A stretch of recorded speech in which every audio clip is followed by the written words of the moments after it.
अस्सलाम वालेकुम। वालेकुम सलाम भाई। केला ॾे केला। अरे सब्जी आहे असांखे केला त न आहिनि घर में तो केला घुरिया केला सब्जी थोड़ी घुरी मां। साईं। असां वटि आहे सब्जी, असां वटि सब्जी जो दुकानु आहे। पटाटा खपनव, टमाटा खपनव, असां वटि साईं सब्जी जो दुकानु आहे, फ्रूट न आहे।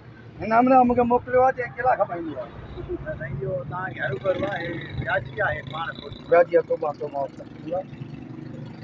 सूप केला का शइ त हूंदी न भला। न साईं सब्जी जो दुकानु आहे। तव्हांखे कंहिं चयो आहे त हेॾे तव्हां हे सब्जी जो दुकानु आहे?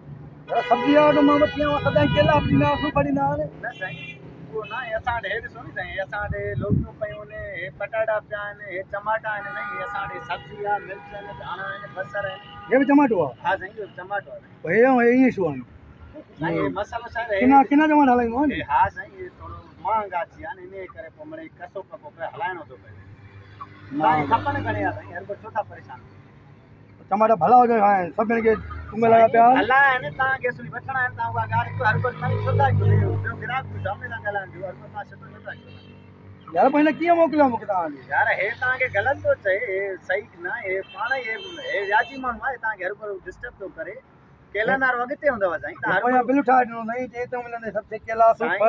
हिन साईं तव्हांखे हर को डिस्टर्ब कयो आहे। केला नारो अॻियां हूंदव, फ्रूट वारो अॻियां हूंदव, तव्हां हर को असांखे परेशान छो था कयो यार? हे सब्जी जो दुकानु आहे। हे छो रखियो इन दा आहे न हिन साईं हिन में यार हिनखे रख, हिनखे छो थो खणे? हे कांटो आहे, ताराजी आहे। ताराजी आहे? हा ताराजी। हिन में तोड़ींदा हे बाबा तोखे खपनि घणे जा छो थो खणे? ॿुधाए खपनि ॻाल्हि कर बसि। ईअं छो आहे यार हर भर तव्हां ॿिए माण्हूअ खे परेशान छो कंदा?